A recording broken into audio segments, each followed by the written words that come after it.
Bueno, pues ahí tienen el debate, Mauro, Paula. El presidente, obviamente, ¿cómo se dice? Le dieron la papaya. Y ahí salió a decir, me están dando un golpe de Estado, llama a las calles, agita las masas, pero en el fondo no es ningún golpe de Estado, es que nadie está por encima de la Constitución y la ley. Y si se violaron el tope en la medio bobadita de 5.300 millones de pesos, pues tienen que responder. Pero no es golpe de Estado. Sí, digamos que la respuesta y la reacción mejor del presidente sobre el golpe blando se esperaba porque él ya venía hablando del tema cuando empezó como a avanzar toda esta investigación. Pero resulta que ahora por cuenta de lo que está pasando, como con esa libertad de interpretación que tienen las normas y que le entiendo también así al doctor Cancino, queda esto todavía en el aire de si se podía o no se podía nombrar al presidente, porque además se dice, Gustavo Petro candidato. Entonces cuando se como candidato uno sí diría, no se están metiendo en violar su fuero presidencial. No, pues claro lo que sí, está pasando, porque ese ciudadano en ese momento es el presidente. Claro, pero era el candidato, en ese momento era el pero candidato. lo están metiendo y él tiene pero fuero. entonces el cuento Ahí está el error. Pero lo complejo del asunto es que esto entonces está desviando la investigación, no, el hecho, digamos, lo está complicando todavía más, porque entonces más allá del tema de los topes de campaña, de si se violaron o no, que es la razón de ser de la investigación, pues ahora imagínese los rumbos que va a tomar. Ya llama el presidente a las calles, ya habla de acudir a instancias internacionales. Al cuerpo diplomático. Y refuerza el tema de su golpe blando. Mejor dicho, le dieron la papaya al presidente y en el fondo tiene razón, porque es que el presidente tiene fuero, Mauricio, a él no lo puede investigar, ni le puede formular pliegos de cargos el Consejo Nacional Electoral. Ojo a lo siguiente, el Consejo Nacional Electoral es autoridad administrativa, puede y debe investigar en el caso de que haya las dos faltas que está investigando en este momento, violación de topes de campaña. Ustedes ya vieron exhaustivamente la nota donde se anuncian más de 5.000 millones de pesos que se voló la campaña de Gustavo Petro sumando primera y segunda vuelta. Soslayar eso, y no es un solo donante, que aquí hay lugar a equívoco, son como 8 puntos para primera vuelta y 8 puntos para segunda vuelta. Ustedes vieron al magistrado Lorduy haciendo la enunciación. Eso lo tiene que hacer el Consejo Nacional Electoral. No hacerlo, no investigar, no cuantificar, no terminar con esta imputación de cargos sería ignorar sus deberes legales. Por lo tanto, lo tiene que hacer. Punto número 1. Ahora viene la investigación y ver hasta dónde para saber si verdaderamente los responsables son o no responsables. ¿Por qué hablo de responsables? Hay una reforma legal del año 2017-2018 que habla de la financiación de las campañas.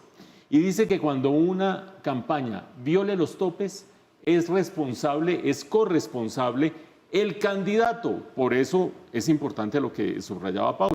El Consejo Nacional Electoral se refiere al candidato de esa campaña. En ese momento, el presidente Gustavo, hoy en día presidente Gustavo Petro. Porque la norma lo dice, es corresponsable el candidato, sea para gobernador, para alcalde, para presidente. Una violación de las normas de financiación de una campaña involucra al candidato. Hasta ahí vamos siguiendo la ley y lo que obliga al Consejo Nacional Electoral. ¿Qué dice el presidente Petro? Invoca nuevamente a la CIDH. Uy, CIDH a estas alturas, uno comiendo sanduchito en la casa. La Comisión Interamericana de Derechos Humanos falló en favor del presidente Petro. Cuando era alcalde de Bogotá y el entonces procurador Alejandro Ordóñez lo destituyó y lo inhabilitó. Y falló a favor del presidente Petro con el argumento central que está esgrimiendo hoy en día el presidente Petro, cuando dice una persona elegida popularmente no puede ser destituida ni inhabilitada por una autoridad administrativa, tiene que ser por sentencia judicial.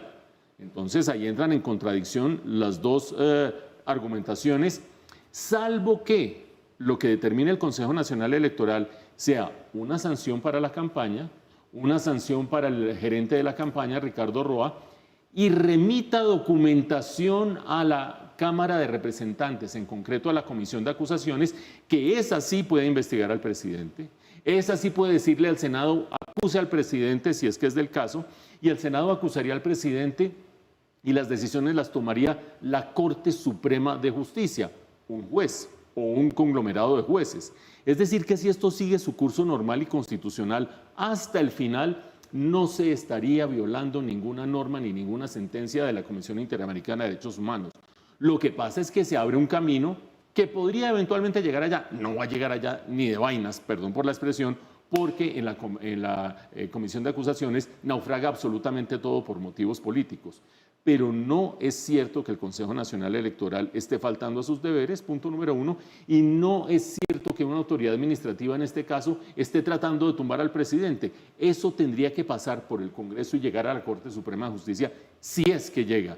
Sin embargo, papaya puesta, papaya partida. Pero ¿sabe quién sí tiene que responder? Ricardo Roa. Sí, señor. Claro. ¿Sabe por qué, Mauro? Porque durante esta semana hemos visto unas declaraciones del presidente con Ecopetrol que dice que hay que exorcizar a Ecopetrol, las acciones van muy mal y además el doctor Roa en este caso sí no tiene fuero alguno. O sea, él es el que va a tener gran parte del peso de esta decisión encima. No, pues era gerente de la campaña. Claro, Pero él no tiene fuero alguno. las sanciones en caso de que la investigación lleve a declarar que son responsables pues el gerente de la campaña y el candidato siguiendo la reforma del año 2017-2018, no me acuerdo cuál de los dos años es, y ustedes tendrán su jurista de confianza que les dará el año exacto.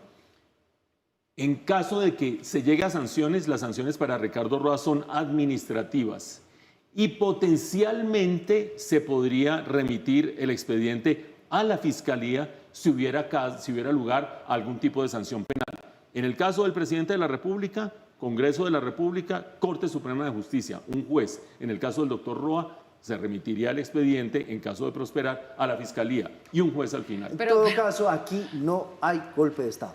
No, No no hay lo hay. intento de golpe de No Estado hay golpe de y esa es una narrativa. Pero- Bueno, mira, lo digo porque el presidente ya está llamando al cuerpo diplomático. Sí. Y incluso hay una declaración del vicecanciller llamando a los embajadores en todo el mundo para que salgan a defender. No, aquí ningún ciudadano, ni usted, ni yo, ninguno está por encima de la ley. Nadie, el presidente de la República tiene que estar sujeto a las normas y a la ley. Y si hay una irregularidad, pues tiene que responder. Y sabe que hay un punto adicional a tener en cuenta, que también los tiempos se están corriendo y para todo este proceso que sigue que usted nos estaba describiendo, Mauricio, este caso se vencería en junio del 2025, Así que son es, cuando se queda muy cumplen poco 3 tiempo. años de la segunda vuelta, o sea que están contrarreloj para el tema de notificar a los interesados, entonces vienen las pruebas, entonces ya viene la audiencia, esto se demora y el tiempo parecería no alcanzar. Bueno, yo sí creo que ahí pasó algo con ese comunicado. Pero bueno,